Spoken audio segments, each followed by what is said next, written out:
a Rose, da Match IT, e hoje vou falar sobre como escalar programas de inovação do piloto ao impacto em milhares de colaboradores.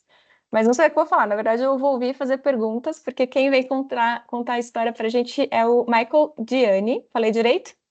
Falou sim. Ele é gestor de ecossistemas de inovação e uma das maiores operadoras de saúde do Brasil, da América Latina. Então, é um cara que sabe disso muito mais do que eu. E, Michael, eu queria te agradecer a presença e te pedir para me contar um pouquinho, né, da sua trajetória. Eu sei que você já passou por marketing, por relacionamento, experiência, inovação. E quando é que você foi perceber, né, nessa trajetória que não basta só boas ideias, né? Você precisa de um método para escalar a coisa. Maravilha, Rose, tudo bem? É um prazer estar aqui. Rose, vamos lá, né? Quem sou eu na fila do pão, né? Meu nome é Michael, eu sou aqui do Ceará, né? Eu tinha parti aí, caí de paraquedas na inovação, então eu era um jovem ali com o sonho de transformar o mundo e aí eu entendia que através disso eu tinha que saber como criar, como desenvolver e entrei na onda que eu queria ser programador. Tive que passar por 3 cursos na área de TI para entender que eu não gostava de desenvolver, eu gostava de lidar com pessoas, né? E dentro desse meu processo, né, acabei desenvolvendo algumas soluções, algumas ideias, e dentro da universidade foi que eu comecei a ter um contato com inovação, né? Saber assim, pô, que mundo é esse? O que é isso, né? Então a gente escuta muito falar, né?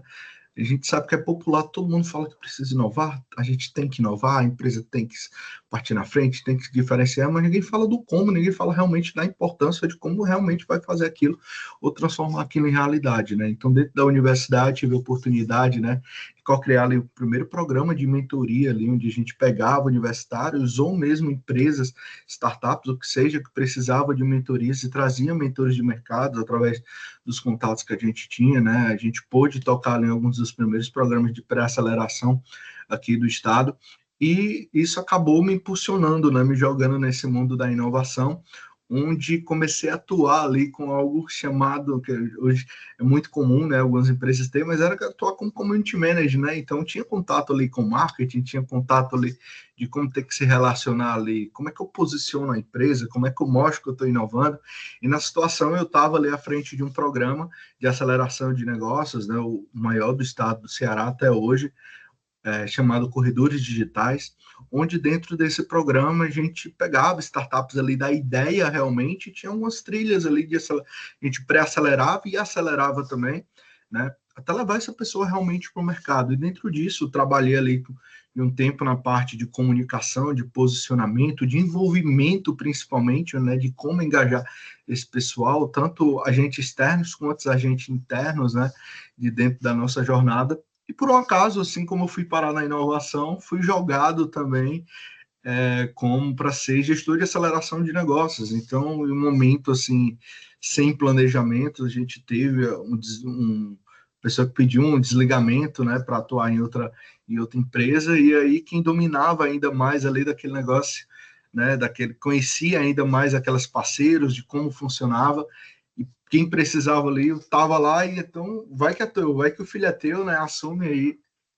E aí dentro disso, Rose, foi que eu comecei realmente a desenvolver, trabalhar com desenvolvimento de negócios, ter esse olhar mais crítico realmente da importância da ideia, da importância da estruturação e de ter um método realmente para isso, né? De saber que não é só entender onde eu quero chegar, mas entender que o processo realmente é que vai transformar, que vai trazer meus resultados, né? Não é eu ter uma ideia boa, é eu ter uma equipe boa que consiga se moldar, eu tendo um planejamento financeiro eficiente desde o começo do negócio para saber se o meu tempo, se o meu dinheiro, ele está valendo a pena ser gasto com aquele projeto, que muitas vezes a gente acaba encontrando isso, ou mesmo, né, apoiar os empreendedores ali para entender, ter aquela quebra da realidade, né? Então, todo empreendedor é um sonhador, né? E quando a gente fala muito que quando dá nome vira filho, né? Então, assim, cara, como é que eu chego pro seu filho e diz assim, ó, o seu filho é um patinho feio na história aqui, né? Você vai ter que mudar algumas coisas aqui, talvez olhar para um canto diferente, porque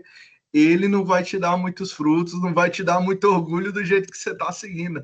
Então, assim, como que a gente vai falar isso, né? Como é que eu chego? Então, a gente realmente criar essas abordagens de acompanhamento, né, de entender, de colocar marcos ali nos progressos das startups, foi o que acabou me jogando e mostrando realmente que esse mundo de do trabalhei com inovação aberta, né, a gente precisava realmente ter esse olhar mais cuidadoso. E cerca de 3 anos recebi um convite, né, para entrar para o grupo, para a empresa Apvida, né? Então, a Apvida, hoje em quase todo o território nacional, hoje como a maior operadora de saúde da América Latina, a segunda maior do mundo, né, em estrutura verticalizada. A gente está falando ali de um universo de 68 mil colaboradores, com mais de 12 milhões de clientes, né, dentre vidas e odonto, que a gente fala, mas para trabalhar com desafio, assim como aconteceu comigo, totalmente diferente, que era trabalhar com cultura de inovação, né? E aconteceu de hoje estar aqui com você para a gente poder conversar um pouco mais sobre isso, Rosa. Maravilhoso. Não, e essa fala de deu nome é filho, eu vou usar para a vida agora, viu? Porque olha que eu me sinto assim, às vezes tem o Matias, depois te conto essa história. Mas vamos lá. Você me contou antes dessa nossa conversa do programa Mentores da Inovação, né? Que é um exemplo que escalou bastante. Assim, se você puder contar de onde surgiu a ideia, qual que era o problema, né, que visava resolver, até um pouquinho sobre o programa, assim, para quem está conhecendo. Bacana, bacana. O programa Mentores da Inovação é um dos programas de cultura Foi do você que deu o Apvida. nome, só para saber. Não, não. Eu entrei e o filho já tinha sido Entendi, criado, pegou né? para. Entendi. O padrasto. Então, assim, já tinha realmente, já existia um nome ali, já existia empresa que tinham começado a tocar o projeto ali com a gente, mas ainda estava muito embrionário, né? Então, quando começou o Mentores da Inovação, a gente entendeu que era muito importante a empresa, quando ela quer alavancar, quando ela quer trazer uma visão inovadora, a gente tem tanto que olhar para a base, a gente tem que olhar para o operacional, a gente tem que olhar para o estratégico e para o tático. Então, assim, muitas vezes acaba ficando muito no estratégico, pouco ou muito no tático, então acaba realmente esquecendo. E quando a gente fala de inovação aberta, eu preciso envolver as pessoas que estão realmente, que vão realmente tomar decisões no dia a dia, né? Para fazer com que aquilo aconteça. Então, imagina, dentro de um ambiente de saúde, um ambiente muito tradicional, né? Como é que eu vou apresentar startups do mercado? Como é que eu consigo abordar de alguma maneira e trazer valor, mostrar para aquelas pessoas, para esses líderes, que olhar para fora é muito importante também, que traz valor. E como eu me conecto a isso, né? Então a gente entendeu que esse seria um trabalho, né? Que seria necessário para a gente olhar realmente a longo prazo, né? Como é que eu preparo o meu executivo para entender uma cultura de startups, né? Então, muitas empresas hoje em dia sonham, né, almejam ter essa cultura ágil, essa cultura de startups, essa cultura de pensar sempre em um negócio muito escalável, pensar em um negócio que tem uma base boa tecnológica para suportar uma solução incrível muitas vezes. Então, como que a gente prepara não só nossa cultura interna com esse olhar direto para líderes, mas também como é que a gente mostra esse mercado para ele, né? Então, o Mentores da Inovação, ele nasce com esse intuito, né? É um programa onde a gente tem hoje ali, são 7 formações, a gente dividida em 2 etapas, né?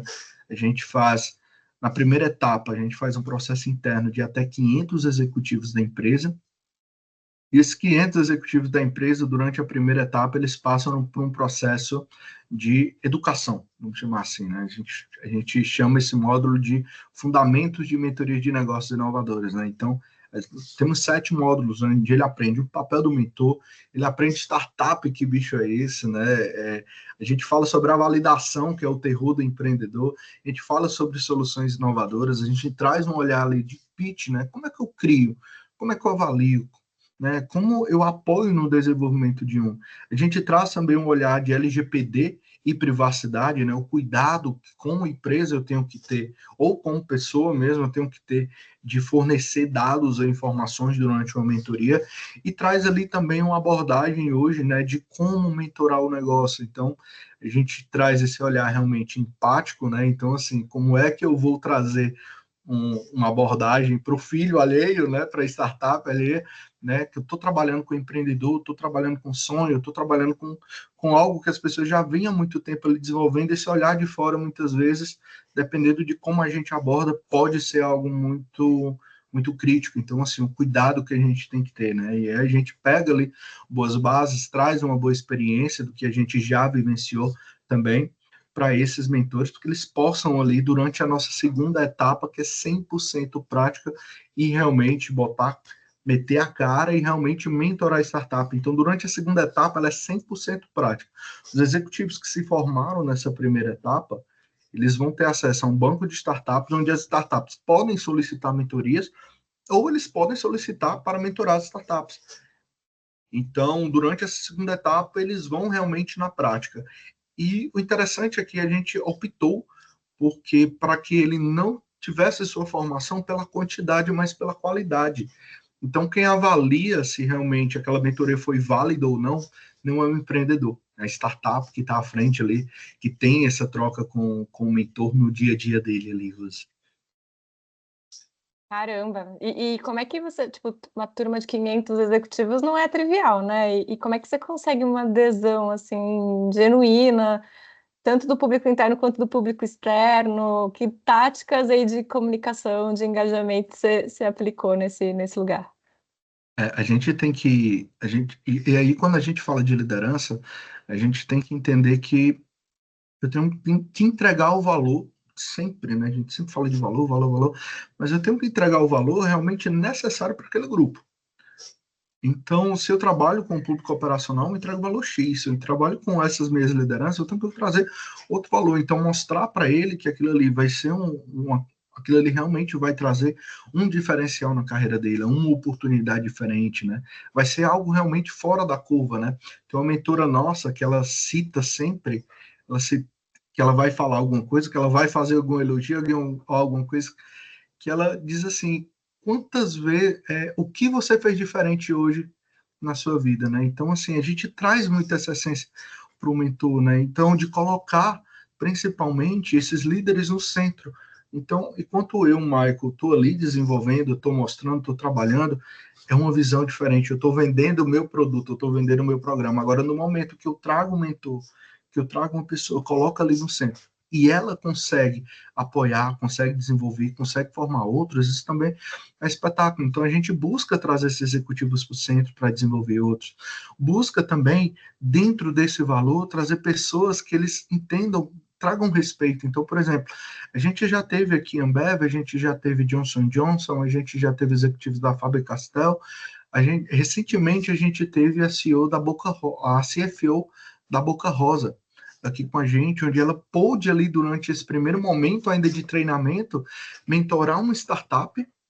Eles puderam assistir no segundo momento ela explicar o porquê que ela seguiu daquela maneira com a startup, né? Então a gente consegue nesse processo entregar valor realmente muito pelo exemplo, pelo resultado que os outros mentores já tiveram. Então, acho que o principal vendedor hoje da iniciativa não somos nós, mas são nossos cases, né? Então, pra você ter ideia, Rose, na primeira edição do Mentores da Inovação, a gente tem um caso, um colaborador chamado Diego Mariano, que ele foi indicado para uma premiação como os 5 mentores top nacionais em uma premiação nacional.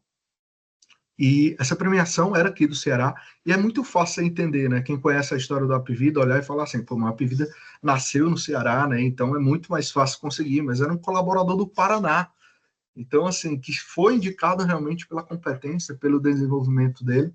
Então, isso é o que a gente faz para envolver, né? A gente busca entender realmente o valor que esse colaborador, que esse líder, ele busca dentro de um programa, conversa com ele, coloca eles também no centro dessa decisão junto conosco, né? E vai realmente fazendo um trabalho de formiguinha ali, né?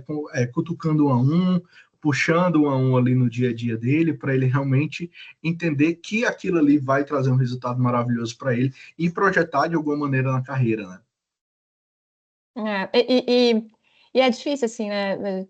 Além de ouvir, a gente faz algumas pesquisas. A última agora, até dando um spoiler porque não saiu, mas a gente fez uma pesquisa com a Grant Thornton, de governança da inovação. E uma percepção clara, assim, com dados, é que as empresas com maior eficiência e eficácia, né, para gerar resultados com inovação, têm um buy-in executivo muito forte. Mas não é trivial, né? Então, muitas não conseguem isso, até tem aquele dilema de equilibrar o curto prazo, a meta de agora e o resultado futuro. Como é que você faz isso, né, com os executivos aí? Como é que isso é construído? A gente tem também que que ponderar, ter muito bom senso também com o público que a gente está lidando. Então, assim, eu tenho hoje dentro do programa de coordenadores a diretores executivos participando da jornada, né? Eu sei que eu não consigo demandar o mesmo de todos, por mudanças estratégicas, mudanças da área da companhia. Então, também é um trabalho muito da nossa equipe de gerenciar, e aí eu trago isso aqui, Rose, um pouco de frustração também. Então, é um funil. Então, eu sei que eu vou ter várias pessoas interessadas, eu vou saber que daquelas tantas pessoas interessadas, várias vão realmente iniciar, mas nem todas vão concluir. Dessas que não vão concluir, muitas não é porque não querem, muitas é realmente porque são absorvidas pelo trabalho, pelo dia a dia, por alguma mudança, enfim, necessidade da empresa, e ok, né? Isso é normal. O que a gente faz do nosso lado é entender, já mapear isso desde o começo e trazer ferramentas para que esse mentor ele consiga acompanhar e não seja prejudicado. Então, por exemplo, hoje todos os nossos treinamentos, ele não acontece 100% remoto e se ele perder, ele perdeu a oportunidade. Não, a base dos treinamentos hoje ela é 100% assíncrona.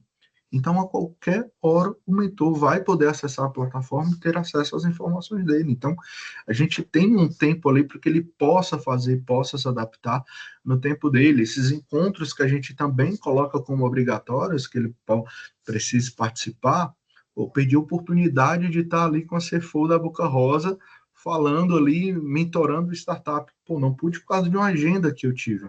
Tá ok, fica gravado para ti, assiste depois, traz esse feedback, né? Então, o acompanhamento da gente, esse gerenciamento de frustração também da gente, né? E a empatia de entender também o outro lado dos executivos é muito importante nesse processo, porque a gente possa realmente adaptar a jornada para que seja tranquila para ele, para que seja boa para ele, né? E essa a abordagem metodológica, né, de treinamento e desenvolvimento com as mentorias, a prática, como é que vocês percebem o resultado, né? Seja na mudança de mindset, na cultura organizacional, o que que vocês medem de alguma maneira? Como é que acontece? Perfeito. É o que tudo que a gente faz aqui, tudo que a gente pode medir, a gente mede aqui dentro dos programas de cultura, né?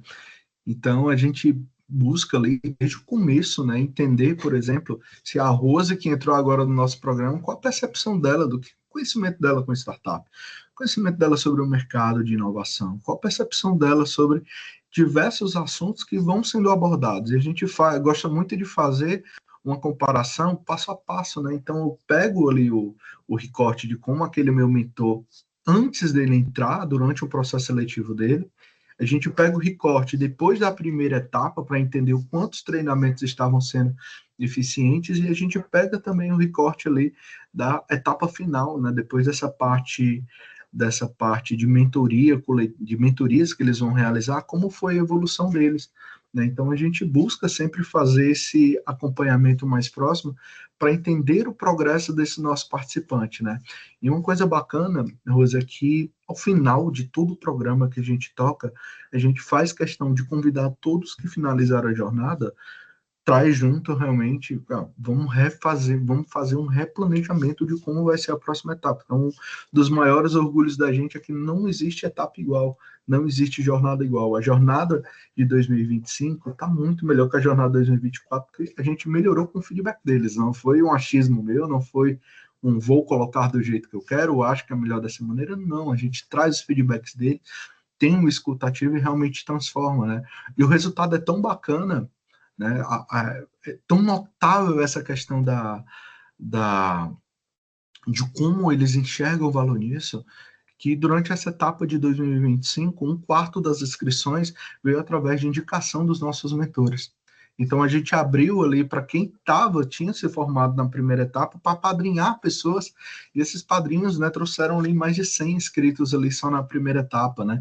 Durante ali o processo que a gente para ali de um tempo ali de acompanhar realmente o pós ali do mentor, mas a gente sempre escuta, conversa com eles no dia a dia, a gente sabe que muitos deles ainda acompanham startups que eles começaram a acompanhar lá atrás, né? A gente tem relações com startups que hoje procuram o programa, procuram as pessoas também do programa, né, para chamar, para fazer um convite para um evento, para chamar para um bate-papo, né, fazem hoje questão de buscar um parceiro nosso que está tocando essa jornada junto conosco, que é o Nina Hub, e falar assim, pô, eu quero participar de novo, né? Eu quero, antes de fazer a chamada aberta, já me chama, já considera a minha startup aí para o nome de vocês, né? Então a gente percebe muito, né, na fala deles, na entrega deles, né? Isso também no dia a dia. Então é muito comum também líderes desses começar a usar o nome inovação, se apoderar desse nome, né?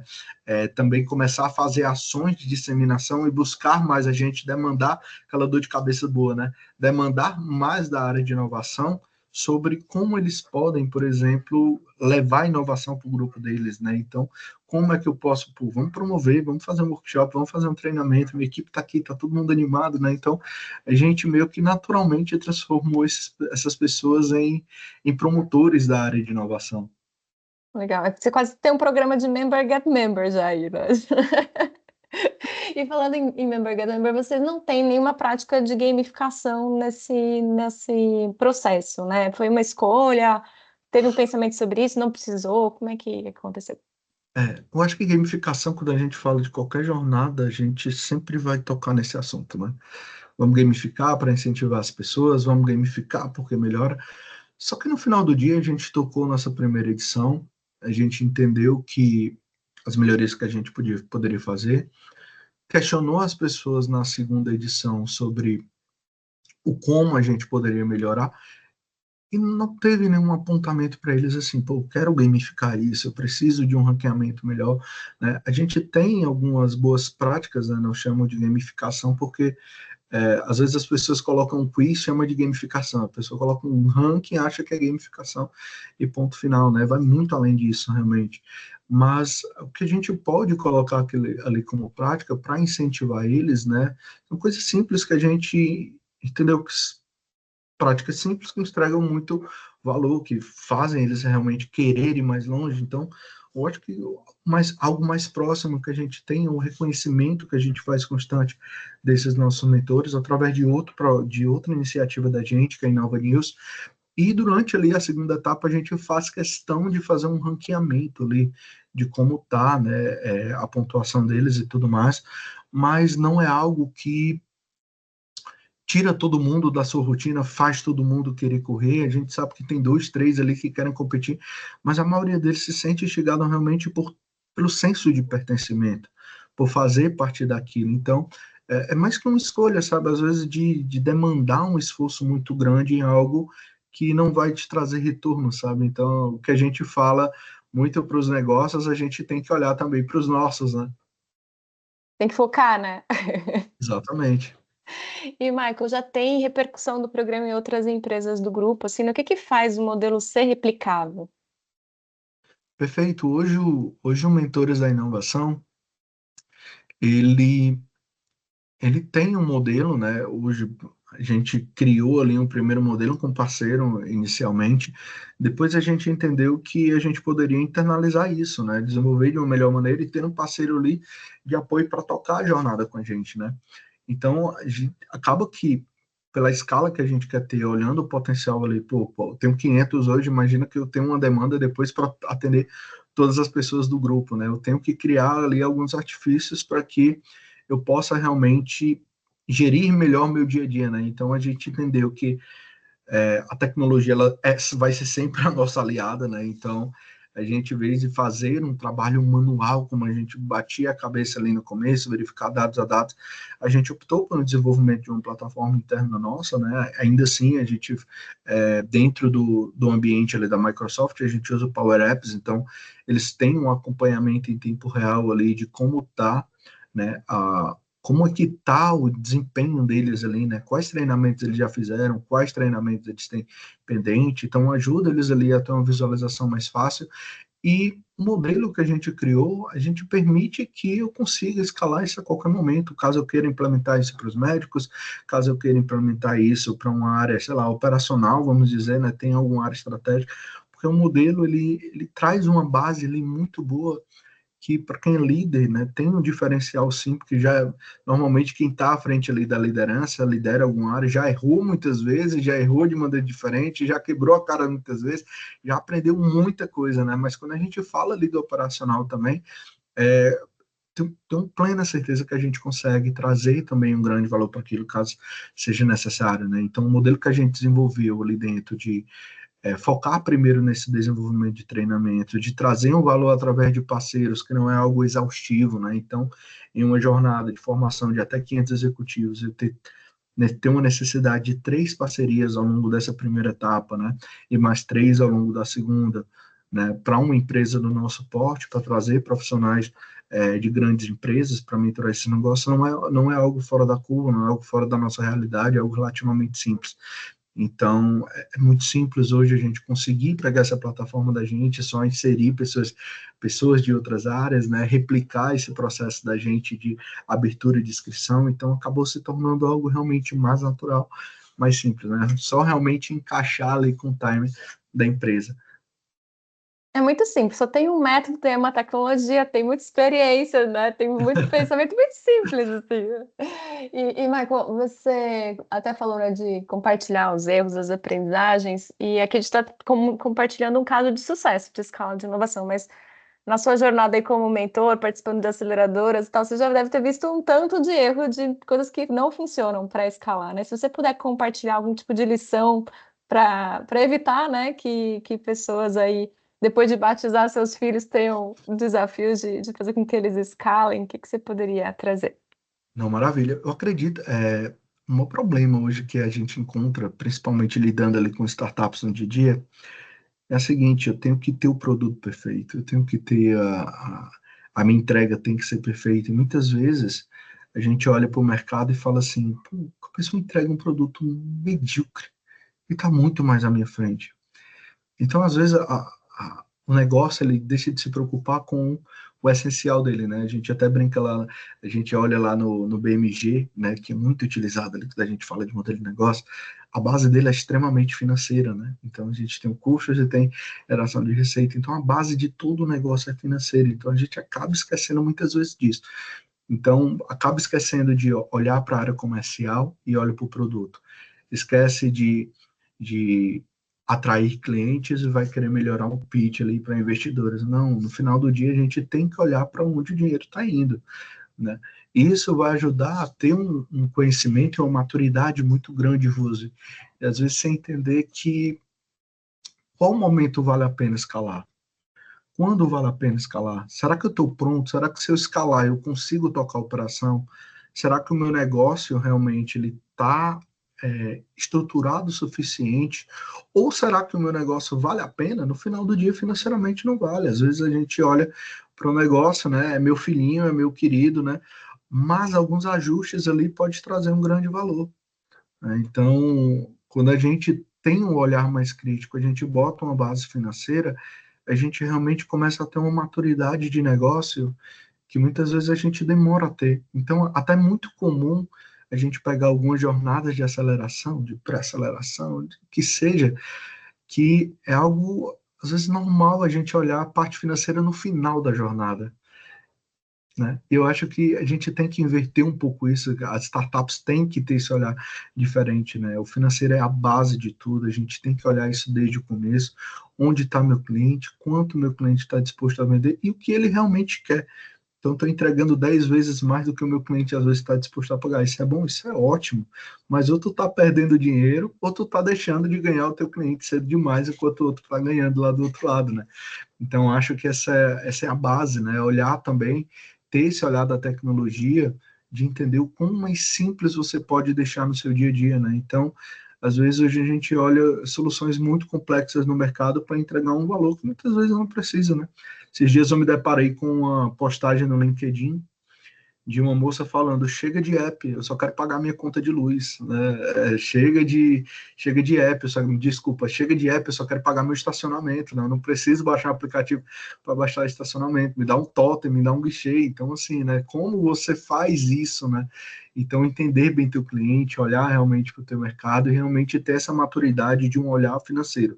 Eu acho que é o olhar mais difícil da empresa, quando você olha, quando você entende o teu real valor, entende o quanto tua empresa vale de verdade, não no achismo, né? A gente vê startups ali colocando seu valuation ali, você tem uma base real do quanto vale, e esse olhar crítico realmente para a área financeira, acho que traz um total diferencial, seja para a escala, seja para qualquer outra coisa. Então. Arrasou. Então, para não encerrar para baixo, né, o que não fazer, vamos ver se a gente sai com uma frase de efeito assim, o que de fato faz de verdade um programa de inovação escalar? Que faz foco em resultado, né, sempre. Então, foco no resultado, no que eu quero e entendendo ali sempre quais os meus próximos passos, né, como eu posso ser melhor. Assim como a nossa mentora aqui fala, a Renata, né, o que eu posso fazer diferente, né? O que é que eu posso trazer de novo? O que é que eu posso fazer melhor do que eu já faço, né? Então, acho que é sempre isso, né? A gente falar de melhoria, de inovação contínua e não só inovação pontual, né? Entender que eu vou entregar valor, mas próximo ano eu quero entregar valor mais X, mais X, mais X, né? Então, acho que é isso, Rose. Não é uma corrida de 100 metros, né? Não é uma corrida de 100 metros, exatamente. E é de altos e baixos, né? Também, principalmente quando você lida com corporação, com executivos, né? Existem momentos da empresa, né? Então, dentro do programa da gente, a gente teve que tocar com os executivos quando estava acontecendo a segunda maior virada de sistema do país. Então, o foco claramente não era um programa como o nosso, né? Mas a gente teve que fazer acontecer. E assim a gente vai ter que lidar ali com os altos e baixos também da rotina. Assim como as startups têm os desafios do mercado, a gente também tá, tá sempre ligado realmente a isso, essas mudanças constantes que acontecem. Resiliência e flexibilidade. Resiliência e flexibilidade, exatamente. Arrasou. Michael, obrigada demais por compartilhar. Eu vou deixar depois um blog, o link também para quem quiser saber mais aí sobre o programa. E tamo junto. Espero te ver pessoalmente de novo em breve, em algum evento por aí. Maravilha, não vejo a hora. Valeu, Rose. Obrigada. Até a próxima. Tchau, tchau, gente.